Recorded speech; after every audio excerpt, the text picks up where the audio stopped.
Madulas po yan. Pag nakita nyo, napakadulas niyan. Kaya naka winter boots ako. Ayan po, madulas yung daan na yan. Pag dumaan kay Jam, napakadulas. Naka-Messi, ang dumi sa sakyan. Sakyan ko, kalilinis lang. So, nagtatrabaho ako, naglalagay ako ng salt. Nilalagyan ko salt yung yung walkway. Dahil pag hindi mo nilagyan ng pan, baka mamaya mag-freezing rain. So mas delikado. Pag nadulas ka, kawawa na may mga tao madudulas.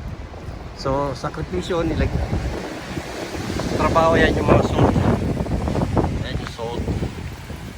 Salt yan. Ayan, nilagyan ko yung ramp ng salt na yan. Kaya makikita nyo, may mga salt yan nilagyan ko. Okay, hanggang dito na lang. Update ko lang kayo ulit. Okay, God bless and then stay safe sa Pilipinas. Sa mga nanonood, ingat kayo. God bless to all, everyone.